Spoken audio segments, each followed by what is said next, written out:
নমস্কার, আমি প্রিয়াঙ্কা। আমার আরও একটি ভিডিওতে আপনাদের ওয়েলকাম। আগের ভিডিওতে আমি সিমলায় কাটানো কিছু কিছু মুহূর্ত আপনাদের সামনে তুলে ধরেছি। তো আজকে যাচ্ছি আমরা সিমলা থেকে মানালি। আজকে প্রায় 6 থেকে 7 ঘন্টার জার্নি। আগে জার্নিটা আরও বেশি ছিল, কারণ এখন টানেলগুলো হয়ে না জার্নিটা অনেকটা কমে গেছে, মোটামুটি 5-6 ঘন্টা মতো লাগলো। আবার এর মাঝে আমরা অনেক জায়গায় দাঁড়িয়ে খেয়েছি, কেউ কেউ টয়লেট গেছে। তো যাদের একটু বমির প্রবলেম, আমি বলবো বমির ওষুধ অবশ্যই নিয়ে যেতে। কিন্তু আমাদের মোটামুটি কারোই বমি হয়নি। আর সিমলা থেকে মানালি যাওয়ার রাস্তাটা হচ্ছে খুবই সুন্দর, মানে সবসময় মনে হবে যেন চারিদিকে দেখি, এত সুন্দর রাস্তাটা। তো আমরা বেরিয়েছিলাম মোটামুটি সকাল 10:30টায়, আর পৌঁছাতে পৌঁছাতে ওই 5:30টার মতো বেজে গিয়েছিল। মাঝখানে অনেক জায়গায় আমরা দাঁড়িয়েছিলাম, বিভিন্ন অ্যাক্টিভিটি অনেকে করছিল।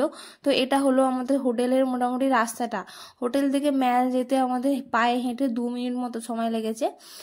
সামনেই হোটেলটা ছিল, হোটেলটার নাম যদি মনে থাকে আমি এখানে মেনশন করে দেবো। আর এটা হচ্ছে ম্যাল, সিমলা ম্যাল, যেটা খুব বিখ্যাত। কিন্তু জিনিসপত্রের দাম বেশ ভালোই। যাই হোক, পরের দিনকে আমাদের যাওয়ার কথা ছিল হচ্ছে সিসু আর অটল টানেল, এইসব জায়গা যাওয়ার কথা ছিল। আর এই যে আমি রেডি হচ্ছিলাম, রেডি হয়ে গেছি, এবার যাচ্ছি আমি সিসুতে। আর এইখানেই ব্রিজটা হচ্ছে শিশু যাওয়ার পথেই পড়েছে, মানে অটল টানেলের একটু আগেই, কিছুক্ষণ আগেই এই রাস্তায় ব্রিজটা পড়বে। এই জায়গাটাও খুব সুন্দর, অনেকে দাঁড়িয়ে ফটো তুলছিল। তো এটা হচ্ছে অটল টানেল।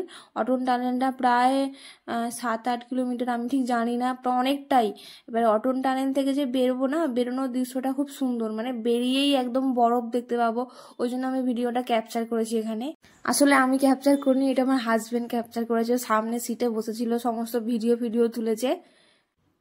আর এই দেখুন, এবার আমরা বরফের দিকে যাচ্ছি। বেরিয়েই না অন্ধকার থেকে যখন সাদাটা দেখছিলাম, এত সুন্দর লাগছিল দেখতে। আর মানে এত সিমলায় গেছে, সিমলায় তো কোথাও বরফ পাইনি আমরা দেখতে। আর মানালির সামনে ছিলাম যে ম্যালটালে, ওখানে সামনে তো বরফ পাবো না। আর এখানে বরফটা দেখে এত ভালো লাগছিল, কিন্তু এখানে ভালো ভিড় ছিল। মানে এখন যেহেতু সিজন না, একটু ভিড় তো হবেই। তো আমাদের ইচ্ছা ছিল একটু অটল টানেলের সামনে, মানে একটু আগে, অটল টানেল ঢোকার আগে দাঁড়িয়ে ফটো তোলার। কিন্তু ওখানে ট্রাভেলার যে গাড়িগুলো, বড় বড় গাড়িগুলো না, ওখানে দাঁড়াতে দেয় না, মানে এখানে কোথাও দাঁড়াতে দেয় না। যদি প্রাইভেট ছোট ছোট কার হয় সেগুলো দাঁড়াতে দেয়। এবার অনেকে ফটো তুলছিল। যাই হোক, আমরা এখানে বেশিক্ষণ দাঁড়াইনি।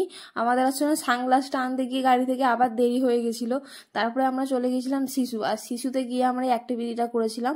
ওরা ওখানে পার হেড নিয়েছিল দরদাম করে 1300 টাকা, মানে দুজনে 1300 টাকা নিয়েছিল। আমাদের ক্যামেরা ছিল, যেহেতু ক্যামেরা নিয়ে 1300 টাকা নিয়েছিল। এবার আপনার ক্যামেরা না নিলে হয়তো 1000 টাকা নেবে, কি দরদাম করলে হয়তো 800 টাকা নেবে। এবার সব জায়গায় মোটামুটি একই রেঞ্জ, অনেক জায়গায় জিজ্ঞাসা করলাম ওই রকম একই রেঞ্জ বলছে। তো আমরা গিয়েছিলাম, আমার বান্ধবীরা গিয়েছিল, দুজনেরই 1300 করে নিয়েছিল। আর এটা আমরা কুফরিতেও করেছি, কিন্তু কুফরিতে অতটা মানে বড় ছিল না, ছোট ছিল, তাড়াতাড়ি হয়ে গেছে। আর এটা অনেকটা লম্বা ছিল, লং ছিল, আর কি সুন্দর লাগছিল যেতে। কিন্তু এই যে এরকম যে নামতে হবে না হট করে, এই যে ঠুকবে একটা জিনিসটা, ওটা একদম একটু লাগতে পারে, সাবধান আপনারা করবেন। ওই পাশ থেকে এই পাশে আসতে গেলে আপনাকে এই জিপ লাইনেই আসতে হবে। আর আপনারা পায়ে হেঁটে আসতে পারবেন না, কারণ মাঝখানে একটা নদী পড়বে, মানে অনেকটা হেডেক। আর এই যে আমরা সমস্ত ভিডিও বানাচ্ছিলাম, রিলসগুলো আমি অলরেডি চ্যানেলে দিয়ে দিয়েছি, পারলে আপনারা দেখে আসতে পারেন। তো এই জিপ লাইনগুলো না আরো ওইদিকে সামনের দিকে আছে, ওইখানের ভিউটা অনেকটা ভালো। আমাদের হাতে যেহেতু সময় ছিল না, মানে এখানে পৌঁছাতে অনেকটা লেট হয়ে গিয়েছিল। তো আমাদের টাইম দেওয়া ছিল, যেহেতু আমরা ট্যুর পিকারদের সাথে গেছিলাম না, ওখানে একটা টাইমের ব্যাপার থাকে যে এই সময়ের মধ্যে আমাদের আসতে হবে। তো ওই জন্য আমরা তাড়াতাড়ি মানে করতে হয়েছে আমাদের। তো এইটা হলো এই যে অটল টানেল, যেটা আমরা বাস মানে গাড়ি থেকে যাওয়ার সময় একটা ভিডিও ক্যাপচার করেছিলাম, বেশ সুন্দর দেখতে লাগছিল। তবে আমরা যার সাথে গিয়েছিলাম, মানে বাবানদা ট্যুর পিকার্স, উনি কিন্তু খুবই ভালো, মানে একদম ফ্যামিলির মতো। কিন্তু যেহেতু আমাদের দেরি হবে, কি টাইমেও আমাদের পৌঁছাতে হবে, খেতে হবে, সবকিছু ব্যাপার থাকে। তো টাইম একটা বাঁধা থাকে যে এই টাইমের মধ্যে আসতে হবে। তারপরে আমরা আরও এইসব ভিডিও তুলেছি, যেগুলো অলরেডি চ্যানেলে দেওয়া আছে, পারলে আপনারা দেখতে পারবেন। আর আমাদের গাড়িটা দাঁড়িয়েছিল অনেকটা দূরে, মানে অনেকটা হেঁটে গিয়ে যেতে হয়েছিল, প্রায় 1 কিলোমিটার 1.5 কিলোমিটার মতো হেঁটে উপরে ওঠার পর গাড়ি আমাদের দাঁড়িয়েছিল। তো সেইখান থেকে আমাদের পিক করা হয়েছিল। আর এই যে ফিরে যাচ্ছি আমরা মোটামুটি 4টের মধ্যে, আমরা 4:30-র মধ্যে আমরা বেরিয়ে গেছিলাম সন্ধ্যা হওয়ার আগেই, কারণ পাহাড়ি রাস্তা তো। আর পরের দিন গিয়েছিলাম আমরা সকালবেলা উঠে হিড়িম্বা দেবী টেম্পেলে, কিন্তু দুঃখের বিষয় হিড়িম্বা দেবী টেম্পেলটা ওই দিন বন্ধ ছিল, কিছু কাজ হচ্ছিল ওই জন্য বন্ধ ছিল, সামনেটা খোলা ছিল। সামনেটা ঘুরে তারপরে আমরা ওখানে গিয়েছিলাম খাটুশ্যাম বাবার মন্দিরে। তো ওইখানে আমি শুনেছি খাটুশ্যাম বাবার মন্দিরে অবশ্যই দর্শন করা উচিত, তো আপনারা অবশ্যই যাবেন। ওখানে লোকাল লোকেদেরকে জিজ্ঞাসা করলেই ওরা বলে দেবে। মন্দিরটা মোটামুটি 1 কিলোমিটার মতো হাঁটতে হয়, একটু হাঁটতে হয়, কিন্তু মন্দিরটা লোকেশনও খুব সুন্দর আর দর্শন করা তো অবশ্যই ভালো। আর এখানে মন্দিরের বাইরে এখানে এনারা প্রসাদ দিচ্ছিলেন, টাকা পয়সার কোনো ব্যাপার নেই, সবাইকে দিচ্ছিলেন ওই মুড়ির মতো। আর এই যে আমার বান্ধবী আর বান্ধবীর হাজবেন্ড, মানে ও আমার ছোটবেলার বান্ধবী মন্দিরা।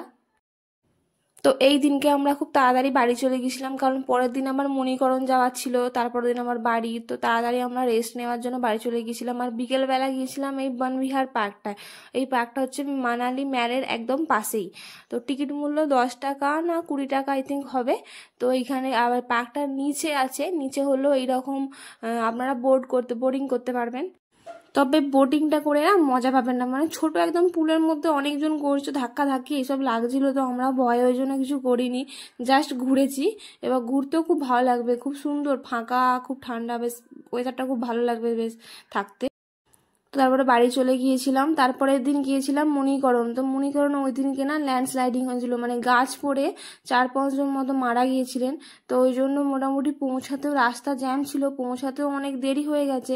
আবার কুল্লু যেতেও আমাদের অনেক দেরি হয়ে গেছিলো। তো আমাদের এই গ্রুপের অনেকজন বললো যে এখানে যে উষ্ণ প্রস্রবণ আছে, তো ওখানে চান করবেন। আমরাও ভেবেছিলাম করব, কিন্তু জলটা খুবই গরম ছিল, মানে চান করা যাবে না, এতটাই গরম। তো অনেকে মগে নিয়ে বালতি নিয়ে আলাদা আলাদাভাবে চান করছিল। আর এই যে টয়লেট, যেখানে টয়লেটটাও ছিল গরম। তো এইখানে আমরা মাঝখানে দাঁড়িয়েছিলাম শাল ফ্যাক্টরিতে। তো এখানে আমি না ভেবেছিলাম গাছটা অন্য কিছু, কিন্তু অন্য কিছু না, নর্মাল গাছ ছিল, কিছুই না উল্টোপাল্টা। যাই হোক, এইখানে গাছ অনেকে শপিং করছিল, তো আমরা নিচে দাঁড়িয়ে দাঁড়িয়ে এইসব মজা করছিলাম। আর কুল্লু পৌঁছাতে পৌঁছাতে আমাদের হয়ে গেছিল রাত। তো সকালবেলা এই যে হোটেল থেকে আমাদের এইটা ভিউটা, এটা হচ্ছে আমাদের হোটেলটা জাস্ট রাত্রির জন্য নেওয়া হয়েছিল, কারণ পরের দিনই আমাদের ট্রেন ছিল। কিন্তু এই জায়গাটাও খুব সুন্দর, মানে এই জায়গাটা বেশ মনে হচ্ছিল একদিন থাকলে জায়গাটা ভালো। কিছু নেই দেখার মতো, কিন্তু এই যে ব্যালকনি থেকে জায়গাটা দেখা যাচ্ছে না, সামনে দিয়ে নদী বয়ে যাচ্ছে, ওইদিকে পাহাড়, মানে এত সুন্দর লাগছিল দেখতে, মনে হচ্ছিল যেন এখানেই থেকে যাই, এখানে 1-2 দিন থাকলে ভালো হতো। তো যাই হোক, পরের দিন ট্রেনের জন্য আমরা রেডি হয়ে গেছিলাম, মোটামুটি 12টার মধ্যে 1টার মধ্যে রেডি হয়ে গিয়েছিলাম, কারণ ছিল রাত্রিবেলা ট্রেন আমাদের। আর রাত্রিবেলা আমাদের ছিল আরএসি। যাই হোক, আরএসিটা পরে কনফার্ম হয়ে গিয়েছিলাম ট্রেনে করে। তো দেখলাম থার্ড এসিতে মোটামুটি 3-4 পর্যন্ত, আর সেকেন্ড এসিতে মোটামুটি 1-2-3 পর্যন্ত কনফার্ম হয়ে যায়। আর এই ট্রেনেতে আমি বাইরের খাবার খাইনি বলে বারবার ঝালমুড়ি করে করে খাচ্ছিলাম, এই যে পেঁয়াজ কাটছিলাম কেটে। যাই হোক, ভিডিওটা ভালো লাগলে একটা লাইক করে দেবেন, আর চ্যানেলটাকে অবশ্যই সাবস্ক্রাইব করে দেবেন। টাটা।